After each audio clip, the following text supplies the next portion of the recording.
Jaya Pancha Tattva, Jaya Pancha Tattva, Pancha Tattva, Jaya Pancha Tattva.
charana kanma kevala bhakti sanma Shri Guru charana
The lotus feet are spiritual master and the way by which we can attain pure devotional service. And bow to the lotus feet with great humility. By His grace, we can cross the ocean of material suffering and obtain the mercy of Krishna. Our only wish is to have our consciousness purified by the words and everything to His lotus feet. Attachment to His lotus feet is the perfection of the truth and the science. He opens my darkened eyes and fills my heart with transcendent knowledge. He is my Lord, birth after birth. From him ecstatic prayer my enemies, by here for ignorance is destroyed. The Vedic scriptures sing of his character. Our spiritual master is the ocean of mercy, the friend of the poor, and the Lord and master of the devotees. O Master, be merciful to us. Give us the shade and the lotus feet. Your fame is spread over the same house, and we take shelter in the Srila Prabhupada ki jai.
So welcome. We're going to read the Bhagavatam, and before we read the Bhagavatam, we will sing a song about the defeat of Krishna in the spiritual world. Jaya Radha Madhava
Jai. Oh,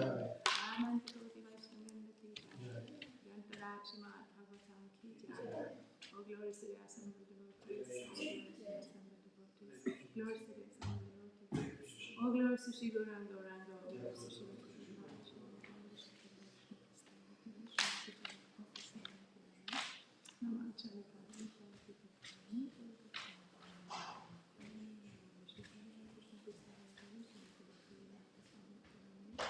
Namaste Saraswati.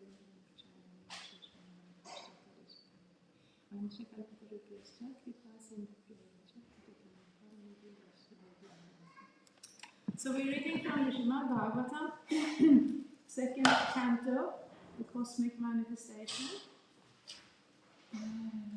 chapter 9, answers by citing the Lord's version. Today we will begin by reading verse 14.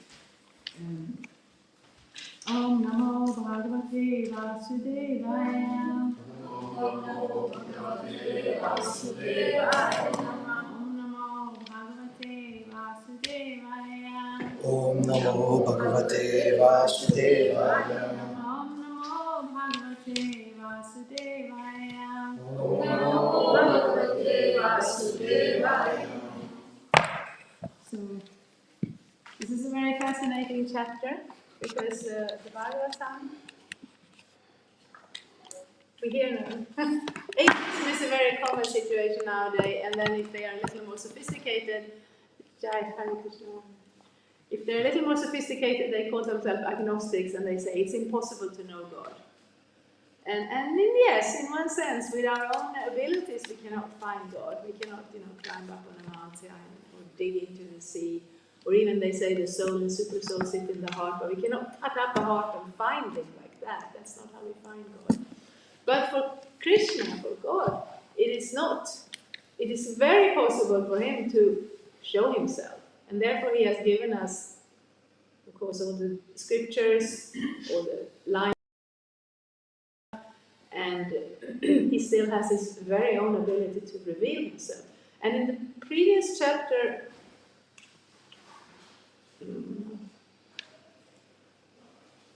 questions by Maharaj Parikshit. So this book, the Srimad Bhagavatam, it is compiled in a very interesting way. We're all familiar with the Mahabharata, how the Pandavas, they were having this situation where their cousin brothers wanted to make some plots to take over their rightful kingdom. And it ended up in a great war, a huge war. The Pandavas were still left living, but not so many others. All their sons were killed. But their grandson, Parikshit Maharaj, he was still there. So when the Pandavas, when he grew up a little bit, and they could safely give him the kingdom, he took that. But he was cursed by an inexperienced Brahmana boy, and that's where we understand the Kali Yuga started, this age, which is not very much spiritual. It's very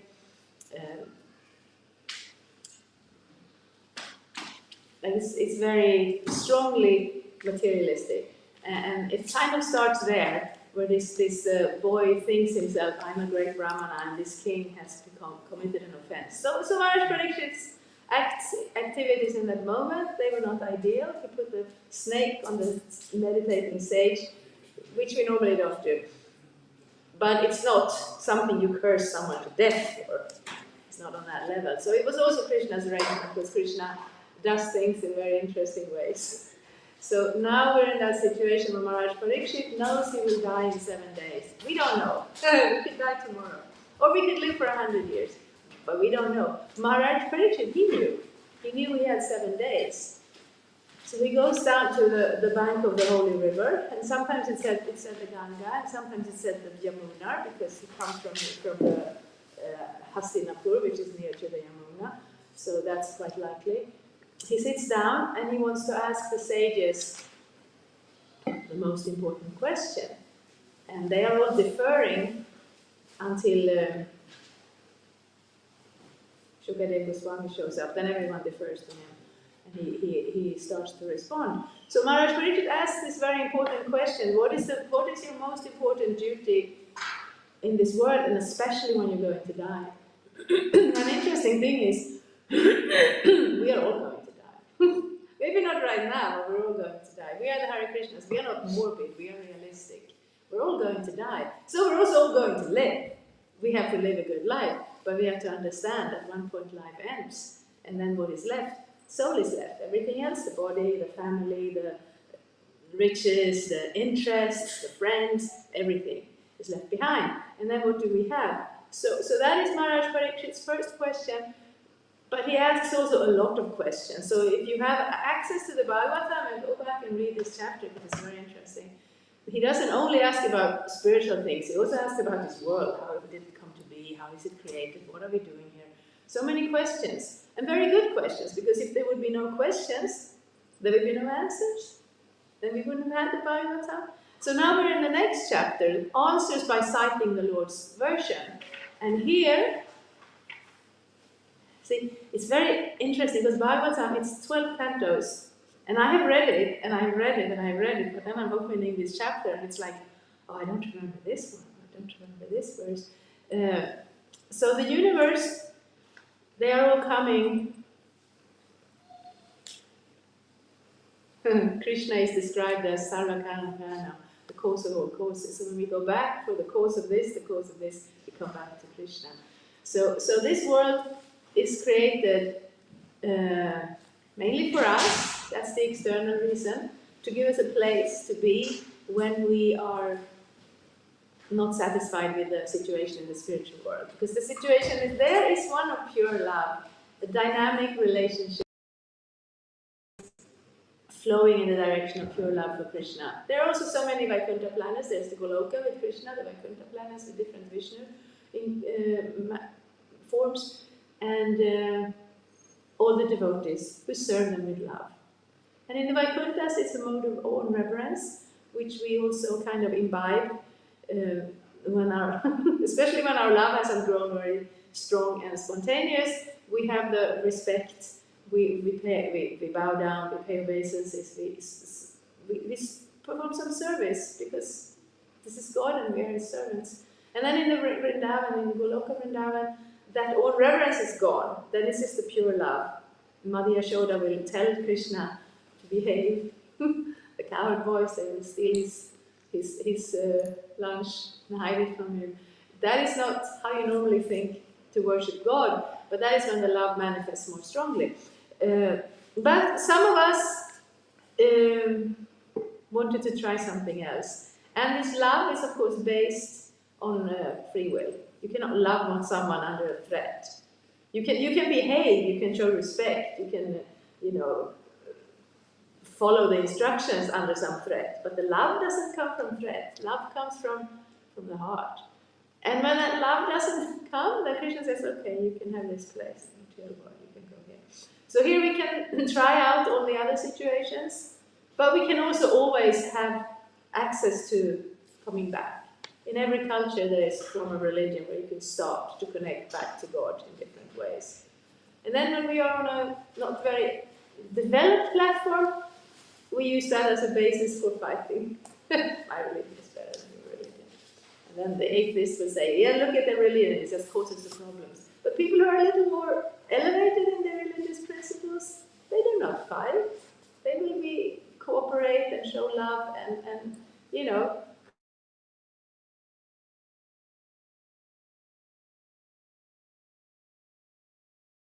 then, when we're not satisfied with being in this world, then what do we do? And here we hear the description of how Vishnu manifests as Karanodakashai Vishnu, Mahavishnu. He lies down in the ocean, in the coastal ocean, and in his mystic slumber, in his yoga nidra, when he breathes out, all the universes are manifested from his pores. And in each and every universe, it grows. Then Vishnu in his form as Garbhodakshai Vishnu, who enters into the egg-like shape of the universe. He lies down in the bottom. He emanates from his sweat, and his sweat is very different from our sweat. It creates a lake for him to lay down, and from his navel a lotus grows. And on this lotus, the first manifest living entity, Brahma, he is manifest there. And this is Brahma's situation. He wakes up on this lotus, and he doesn't know anything. He doesn't understand anything. It's dark, he's on his lotus, but we see what he's going to do. So he tries to investigate, because that's what we have to do. We have to figure something out.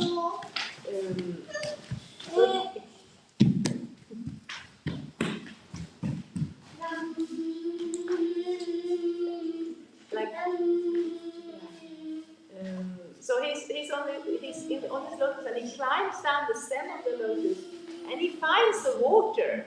One of the verses is saying that Brahma is standing there in the water, and he still cannot figure it out. So then he hears two syllables, tapa. Tapa. You're very welcome, but it's very difficult to listen when there is more sounds going on. So if you're able to be quiet, you're very welcome. But when we talk about it's difficult. So he's in this picture, he hears those syllables, tapa, and then he goes into meditation, he switches in.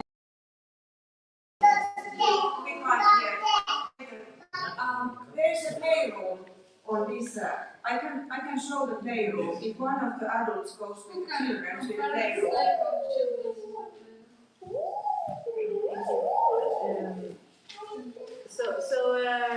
Where are we? Rama also doesn't know what to do, but he does this meditation, and then Vishnu is very pleased with him and actually manifests in front of him. So that's possible. God can manifest in front of us. He doesn't do it all the time, but when we read the Bible, different devotees in different situations, they come to the point, and I think we all come to that point sometimes.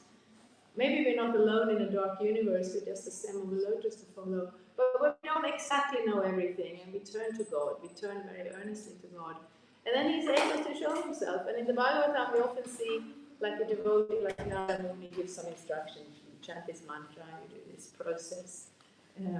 And then we can get some connection to God, but in some cases, like in Narada Muni's case, Vishnu appeared before him. And then he said, yes, I'm showing myself now, but in this life you will not see me again. And then he just had that memory to go for, that intense desire, and then his next birth is Narada Muni. And we all know it's always in connection with Krishna. Here Brahma is meditating, Vishnu is showing himself, and here, a couple of verses back, which I didn't even remember. I remember that he came there and he gave him the instruction, he gave him an intelligence in the heart, because Brahma is supposed to create the whole universe. That's not an easy task, and he didn't have the manual. He had to get the knowledge from Krishna. And then the personality of Godhead, being very much satisfied with the penance of Lord Brahma, was pleased to manifest his personal abode, the supreme planet above all others. So he showed him Vaikuntha.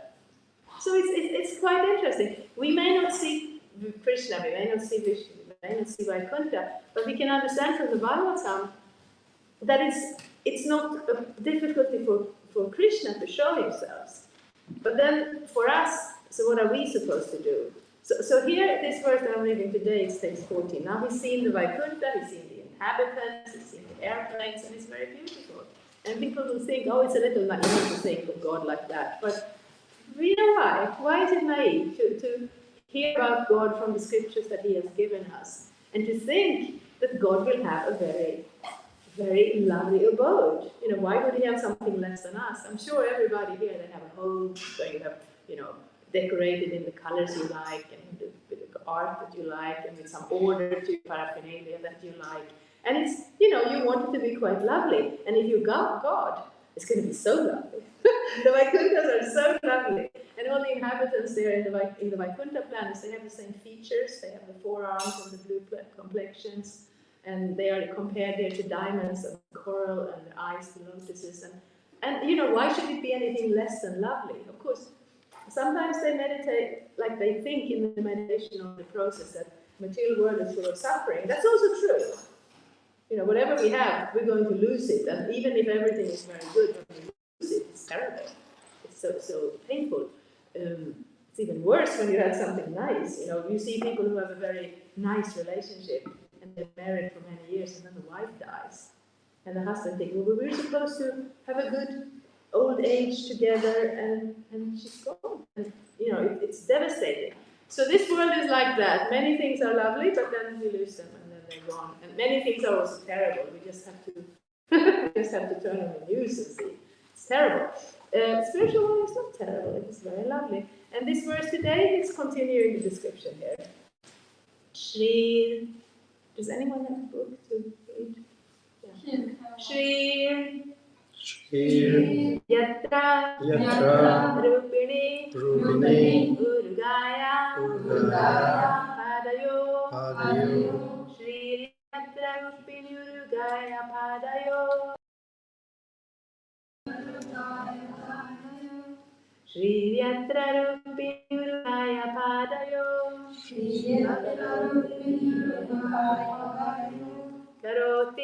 Karoti Manam Bahudha Vibhutibhi Karoti Manam Bahudha Vibhutibhi Karoti Manam Bahudha Vibhutibhi Renkam Shrita Ya Kusuma Akaranugay Renkam Shrita Kusuma Akaranugay Renkam Shrita Kusuma Akaranugay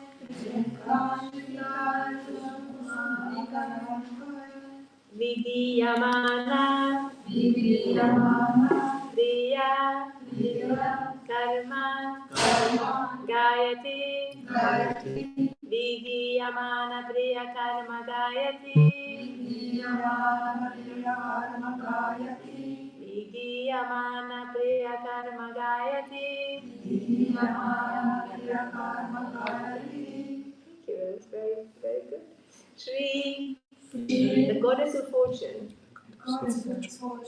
Yatra, in the Vaikuntha planets.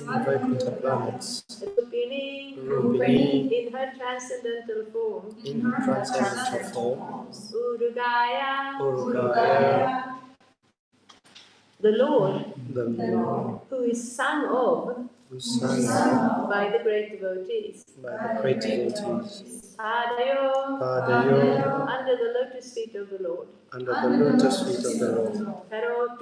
Karoti, thus. Manam, respectful services. Bahudha, in diverse paraphernalia. Vibhutibhi, accompanied by her personal associates. Renkam, movement of enjoyment. Shrita, takes shelter. Ya, who? Kusumakara, spring. Anugai, by the black beast. Vigiyamana, being followed by the songs.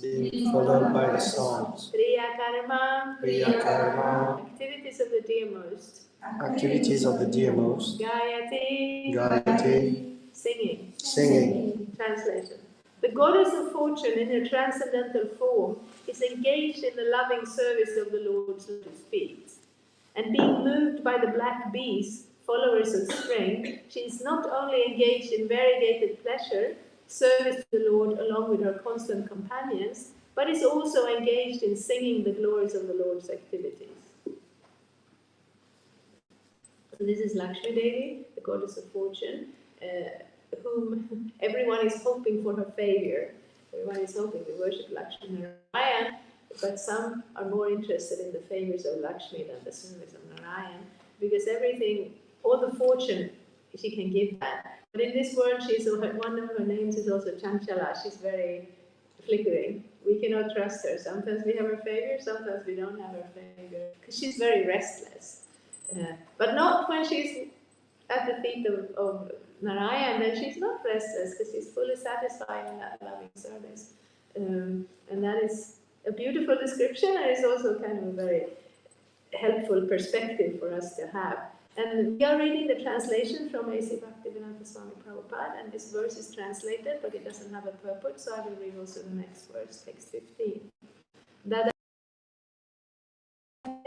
Shriyapatim, Yagyapatim, Jagatpatim, Sunandananda Prabhaladhibhi, Svaparishadagrair Parishivitam Vibhum. Lord Brahma, translation. Lord Brahma saw in the Vaikuntha planets the personality of Godhead, who is the Lord of the entire devotee community, the Lord of the goddess of fortune, the Lord of all sacrifices, and the Lord of the universe, and who is served by the foremost servitors like Nanda, Sunanda, Prabhala, and Arhana, his immediate associates. Purport. When we speak of a king, it is naturally understood that the king is accompanied by his confidential associates like his secretary, private secretary, aide de camp, ministers and advisors. So also when we see the Lord, we see him with his different energies, associates, confidential servitors, etc. So the Supreme Lord, who is the leader of all living entities, the Lord of all devotee sects, the Lord of all opulences, the Lord of sacrifices, and the enjoyer of everything in his entire creation, is not only the Supreme Person, but he is also surrounded by his immediate associates, all engaged in their loving transcendental service to him. Yeah, it's interesting. We're starting to read this book and we're hearing all the questions about the material manifestation. And a lot of the Bhagavatam is dedicated to help us understand this work, because if we don't understand this work, we will be bewildered, we will be confused, we will be pulled away by these energies. But the Bhagavatam is called the ripened fruit of the desire tree of the Vedic literature. So the Vedic literature has all the knowledge, because that's what Brahma does here in the beginning. He creates the universe, but also gives all this knowledge, and it is later on in this age, like around 5,000 years ago, it's divided into books that is written down. Before that, it was not. There was no need to write it down because there were enough people with a good memory. So that's how the Bhagavatam is built up. It's built up as a conversation, and that conversation is retold in a different conversation. And in that conversation, other conversations are brought in, because knowledge is like that. Somebody will speak and somebody will ask and hear, and then they will ask more and they will hear more. So it's a very dynamic process, but we're not going to remember it. I know I read this book last year, and there are so many details I don't remember, but fortunately for us, we have the book. And then we know all about this world. We don't know all about this world. I mean, we cannot look up the timetable for the train. Those details are not so important, but we understand how it's come about, why it's come about, how it's working. And then we're so fortunate that we have this Bhagavatam, we have this culture, because, yeah, one of the translations here was that, how was it said?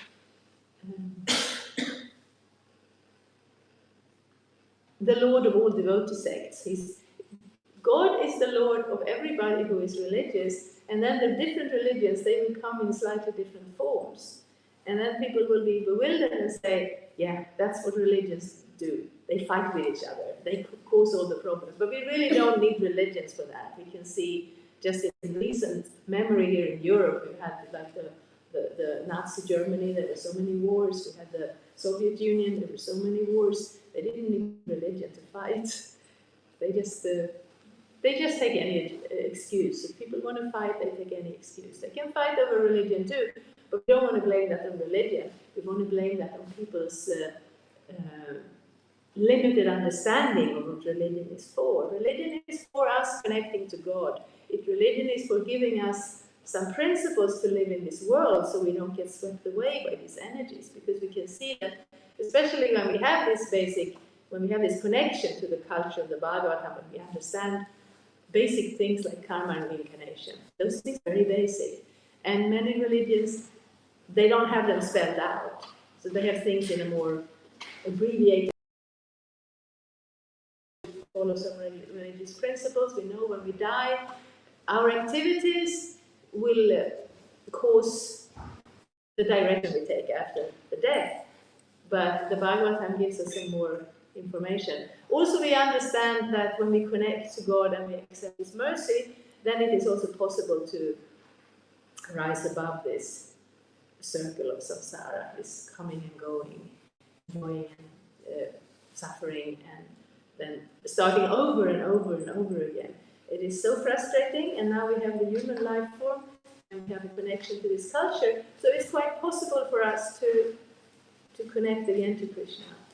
But we're also saying, like Prabhupada was always very careful to say, we respect all religions, because they all have that ability that to give us a culture where we can connect back to God, follow some religious principles, do some service, and change our perspective.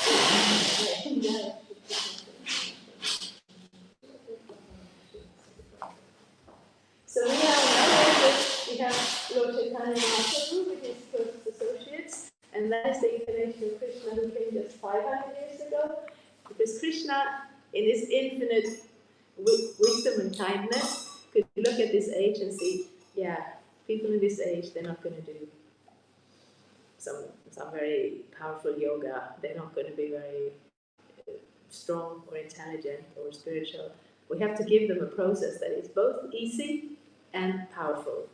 So Lord Chaitanya came to distribute the chanting of the holy name. But we have that earlier also. Krishna is saying in the Bhagavad Gita of all the yogas, is it? I am japa, the chanting of japa. So we're chanting the Hare Krishna mantra in japa, we're chanting it in kirtan, and it is very powerful and it is very effective.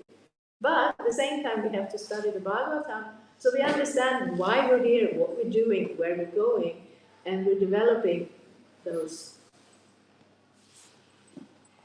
that determination in an intelligent way. Because religion, religious principle, and culture, it is very good and it's very important.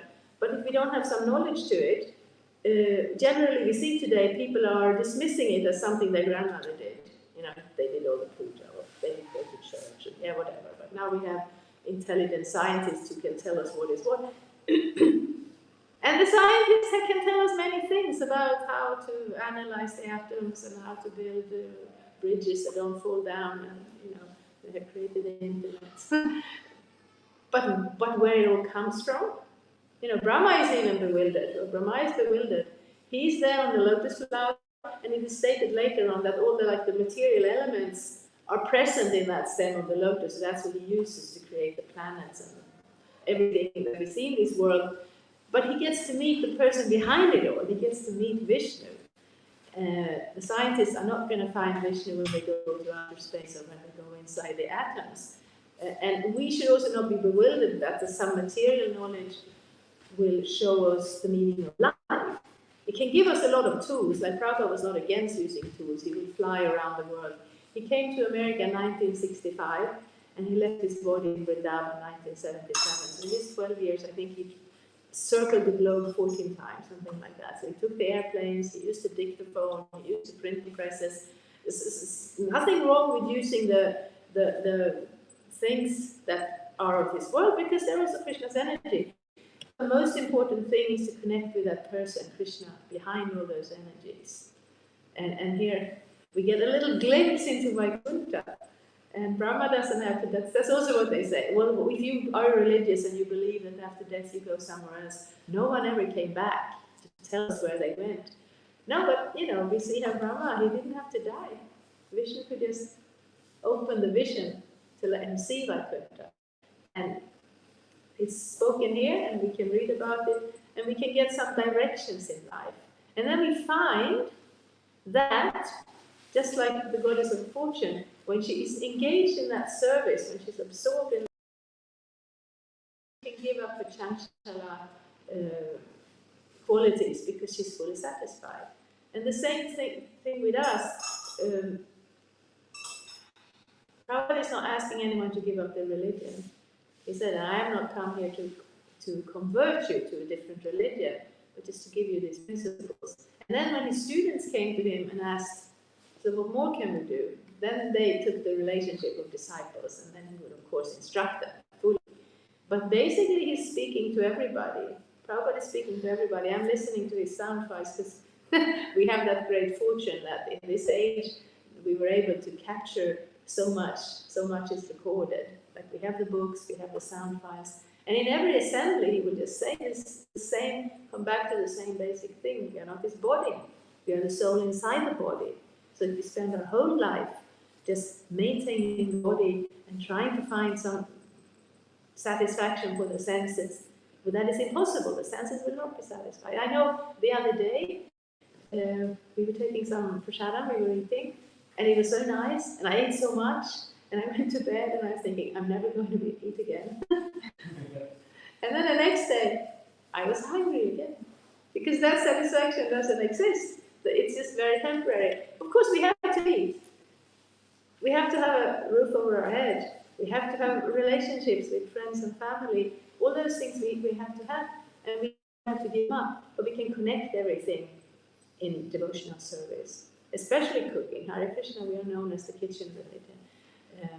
We understand, Krishna says in the Bhagavad Gita, Patram Pushpam.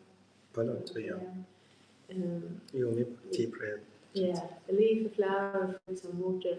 So we are offering nice things in the vegetarian category, and we cook them very nicely and lovingly. And our first guest is Krishna. We invite him to our home. We also come and visit him in his home. We come to the temples, but in our own home, we can have our own little temple, and Krishna will come there, and he will eat our food when we cook it with love. So then that whole process of devotional service can take place in the most ordinary activities, can be a form of yoga. So that is the special facility of Bhakti Yoga. All the other yogas, Krishna describes the yogas in the Bhagavad Gita. We have the Karma Yoga, where you have to regulate your activities, do all the yagyas, do all the things that's very strict and a little difficult. Then we have the Jnana Yoga, which means you have to be austere. And I'm thinking we see the same, directions in all religions. Like, it's not as much a direction as it is like a mentality. Some people go to religion because they are prepared to give something to God to get something good themselves. And other people come to religion because they want to give up the suffering of this world because they see it as temporary and meaningless. So that's like the karma and jnana directions in religions. And then, of course, we have jnana yoga meditation, where you can achieve mystic powers, which is always a more rare person who takes to that yoga form. But then Krishna says in Bhagavad Gita, and whenever someone comes to the perfection of that yoga form, then they can take the bhakti. Because bhakti is not mechanical. It's not, you do so many steps or so many yagyas, so much austerity. A result. Bhakti means love. It's connecting to God in love. And Krishna says in Bhagavad Gita, the very best thing, he's instructing Arjuna in Bhagavad Gita. Arjuna is on the battlefield of Kurukshetra, and he says, I don't want to do this. Why should I do this? It's all very terrible. I don't want to do this terrible thing. Why are you telling me to do this terrible war? And then Krishna doesn't say, just do it. He dives very deeply into the whole meaning of life. He describes, and Arjuna says, can I not just give this up and go to the forest and do yoga? And then Krishna says, you want to do yoga? Okay, I will describe to you how you do yoga. And Arjuna ends up saying, that's too difficult. Can't do that. Krishna says, no, you can't do that. But what he says is that when the yoga is perfected, then they turn to bhakti. And Krishna says to Arjuna, so spontaneous bhakti, spontaneous love for God that flows from the heart. But if you can't do that, and you can't fake that, if love doesn't flow, it doesn't flow. You cannot pretend to love. People do pretend to love God, but it's not meaningful. There's no point to that. But then he says, sadhana bhakti, following the regulative principles of bhakti, that we have at least the understanding. We want to turn to God, we want to serve Him, we want to find out what pleases Him, and that we can all do. And especially in this age, it is not very difficult to cook your food thinking, I'm cooking to Krishna, and me and my family will take the remnants. We all like music.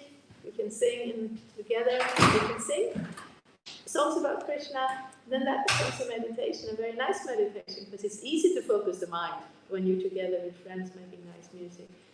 And everybody likes to read some stories. The Bhagavatam is full of nice stories, but they are all pointing to Krishna. So that's how we can do our bhakti yoga in this age. And when we read these books,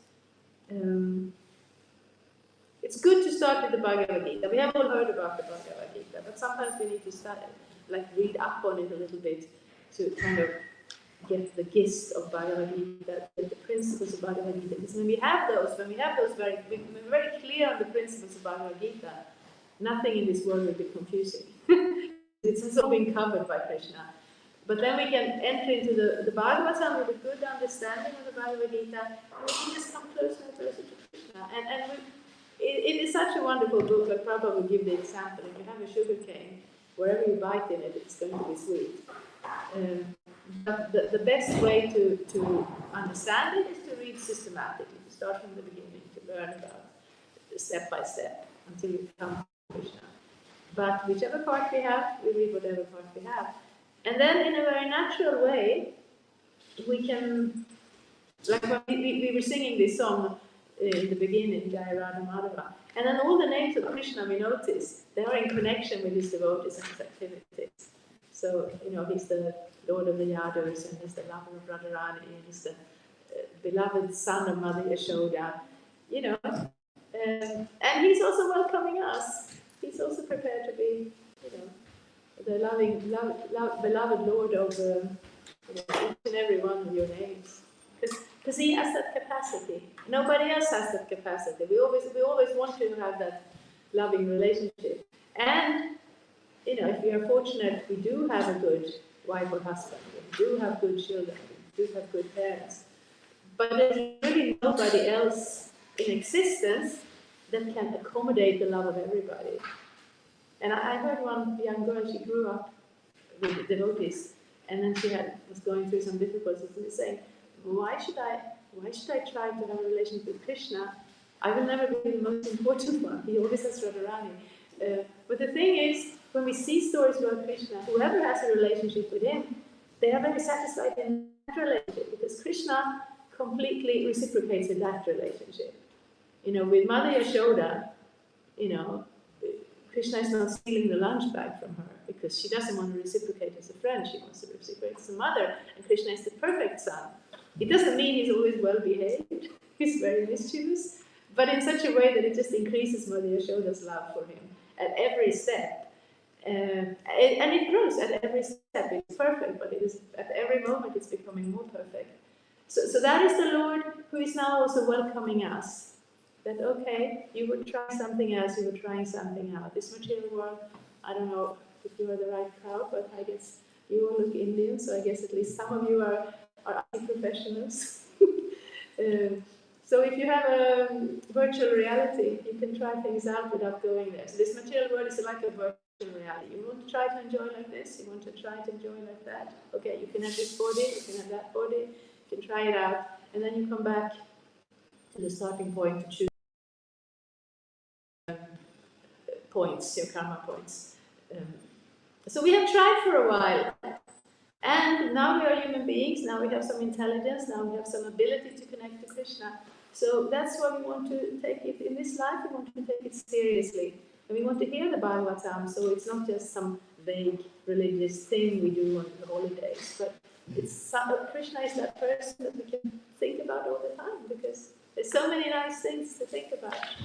And also so many philosophical points, because when we have doubts, and doubts are a sign of intelligence, we don't want to accept blindly. Krishna says that to Arjuna too. To become a disciple means render service, inquire submissively.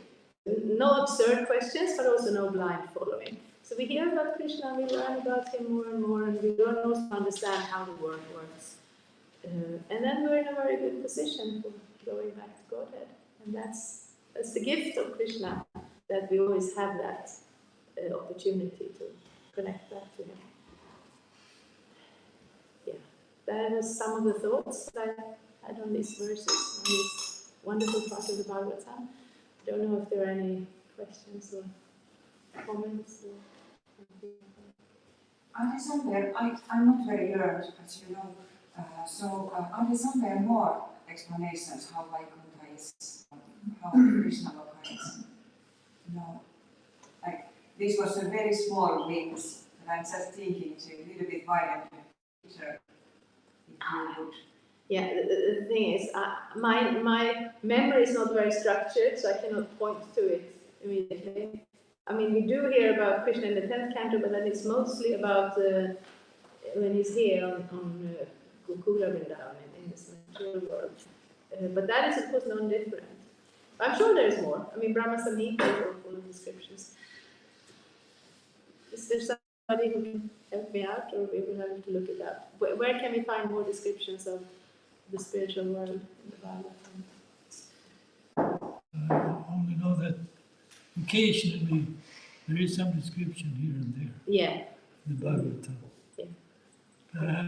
And So there are no shortcuts, you will have to read the whole thing.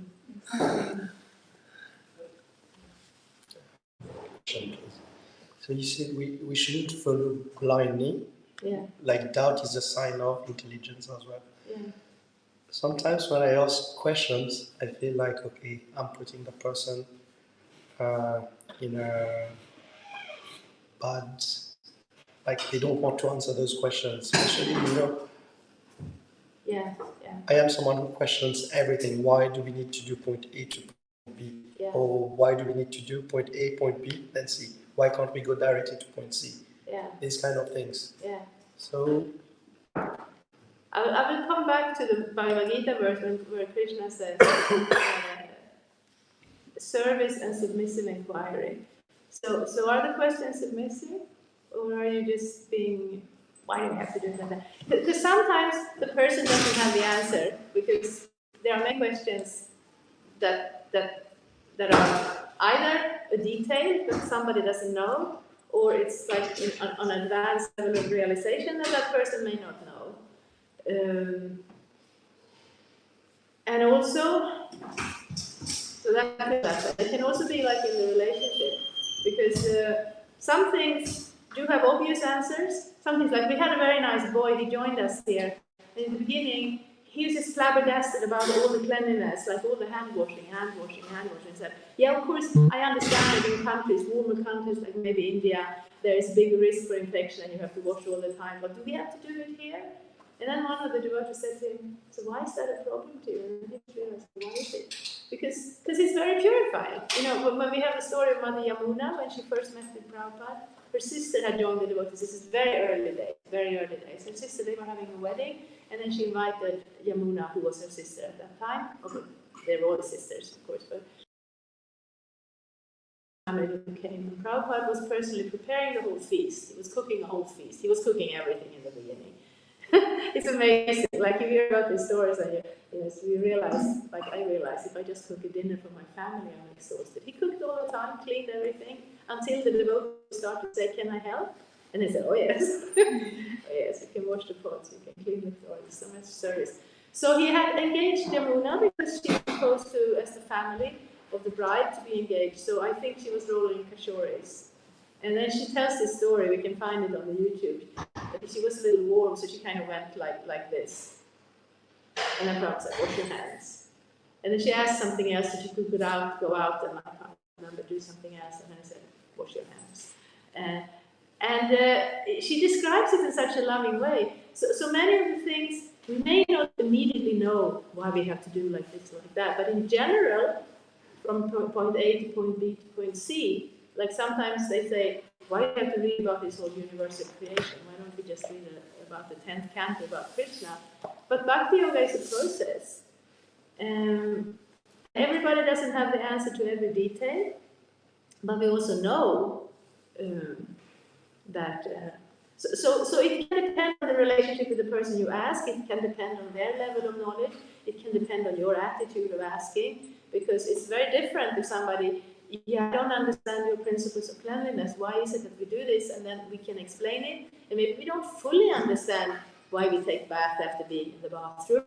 But after a while, it becomes completely absurd to go in the kitchen without taking bath because you're used to that level of cleanliness. And sometimes it can be in the attitude of the questioner. So I don't know you very well, but I also have given Bhagavad Gita class where somebody sits and say, why do you have to listen to the Bhagavatam? Why can you not compare it to the Bible? And I'm thinking like, well, you came to the Bhagavad Gita class to read the Bhagavad Gita today. And all the other people, they want to hear about the Bhagavad Gita, so we can do your comparative thing another time, or you can do it on your own time. You know, I mean, I'm too polite, I don't always catch it in the moments to be a little sharp until somebody in the audience says, well, you know, because we're interested in hearing this one. So it can depend on many different factors. Everybody doesn't know everything. But also, if you have a serious doubt, like some of the doubts are not so serious. Why can we not wear shoes in the temple? It's our culture. We don't wear shoes in the temple. We just don't. And then I come with socks. But then I visited Jaipur, and I was visiting the temple of Govindaji, and it's so lovely. All the people there, they just, yeah, come and see, come closer. But then I came closer, they pointed to my socks. Take your socks, take your socks. So you know, I did that because it's the culture. It's not so important. What do I want to say here? We have a process to follow, and not everybody can ask every question, but whether it's an important philosophical question, it's important to find someone that can answer it. It's just like when you go to school and you study math, and if you're in the first grade, if you ask a university level question, your teacher may not know it. Then you look until you find such a person, on one hand, and on the other hand, you look to your own qualities. How much of a submissive service attitude do I have when I ask my questions? So it's, you know, there are many answers to the question, and I wasn't in the situation, but I'm not sure which one will be applicable. Is that okay? Yeah, sure. Thank you. Thank you for the question. I have a very basic question, and that may be coming out of my ignorance. So pardon me if the question is not correct, but what I am trying to understand is why do we have to devote ourselves? Why is that devotion is necessary in a way? Because why can we not just try to do right things in our way? And most of the time, the right things, I think when you don't have to read the books to do the right thing. Most of the times, if you use common sense, you will figure out what is the right thing. So that also goes into like in the corporate world. Where I feel that when you start following also like your boss or you try to devote yourself, then you lose the ability to reason. And I want to keep my ability to reason, and I want to question, to understand more, to understand the purpose of why I am doing something. Yeah. So why is this devotion necessary? Why can't we just try to reason and try to do right things? Yeah. So I think it's a good question. Thank you. So in the corporate world, you don't want to devote yourself to your boss because he just wants to sell your abilities for his own profit most of the time. You have a good relationship, and then you learn things and you do things. And in this world, you don't have to devote yourself. This is so annoying. Thank you. You don't have to devote yourself. This world everything is based on your free will. So you don't have to do anything. You can go sit in your room and starve to death. You're free to do that. Or you can go out and depending on your karma, you can become a millionaire. And it is better to do good things than to do bad things. Good karma is better than bad karma in the immediate sense and in the long-term sense also. But what we're talking about is the actual identity as the spirit soul inside this body. And that identity is part and parcel of Krishna, eternal, Satchitananda, having a home in the spiritual world. And that is not a realization you can reach by a material process. But if you have intelligence, you use your intelligence. And if you don't have intelligence, some people are very simple. They can just devote themselves. They don't have a problem. And then sometimes they are taking advantage of. But in the spiritual sense, if you devote yourself to Krishna, he will look after you. Lord Rama said that. I finally found, I always hear this quote, but it's Lord Rama said that when the brother of Ravana came and wanted to join his camp, and the other was saying, his brother Ravana, he cannot come. And then Rama said, whoever surrenders to me, I will take care of him forever. So the devotion is not a material thing. All the other things, working in the corporate world, studying, doing karma yoga, doing jnana yoga, you use your material abilities and you get a certain result. But bhakti is different, because bhakti is the love between you and God. And we don't want you to jump blindly into that either, you know. I think just studying Bhagavad Gita puts most of the doubts to the side. And even while you are doing that devotion to God, you will still be an intelligent person. Like we see that, I'm of course, I'm not young anymore, but I'm still younger than those who joined with Prabhupada in the beginning. And then the different disciples had different relationships. And somebody came and said to one of them, like, when I see you with Prabhupada, it's so, I always just have own reverence and I just fall at his feet. But you're sitting there like your business partners and discussing strategies, how to do things. Because that was his ability and that was his relationship. But they were both based on the love also, or aiming at the love. So when Krishna says to Arjuna, if you have pure devotional love, that is the best, because that is a full realization of your identity, of who you are. But maybe it's not how you get there, because if you don't have it, you don't have it. So that the regulative principles of bhakti are good, because then you develop the love. But if you don't have that, then you start with understanding. So understanding is very good, intelligence is very good.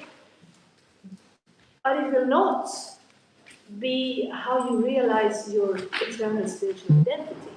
It will not be how you realize your relationship to God. It can be how you understand why it makes sense to do it. And it's very good to use that intelligence, because otherwise we see that religions nowadays, they are losing the intelligence part. I used to go to church when I was young, because at one point it's a tradition, and in Sweden, even when you're not religion, it's kind of a tradition to take the step where you get, it's called confirmation. You are baptized, and then you have confirmation. And I didn't mean to do it, I just meant to go and study, and then my family kind of pushed me. Now you have to do the full step. And then we had to go to church every day, and we had to take a notebook, and the priest would give a little speech, a little sermon, and then we had. It didn't matter how long he spoke, you could always boil it down to one sentence, maybe two. And when you read a Bhagavatam class, it's not one sentence, there's so much knowledge. So dive into the knowledge, understand it properly and fully and completely. But the devotion comes when you realize that I'm an eternal spirit soul, I am an eternal relationship. Like with, I don't know your family situation, but like with your mother or with your children, it's not an intellectual relationship, it's a relationship of love. Then, of course, you have to use your intelligence too. So, so you don't feed them things that they get unhealthy by, or, so you don't bring enough money to pay the rent. So you use your intelligence. But the relationship is based on love.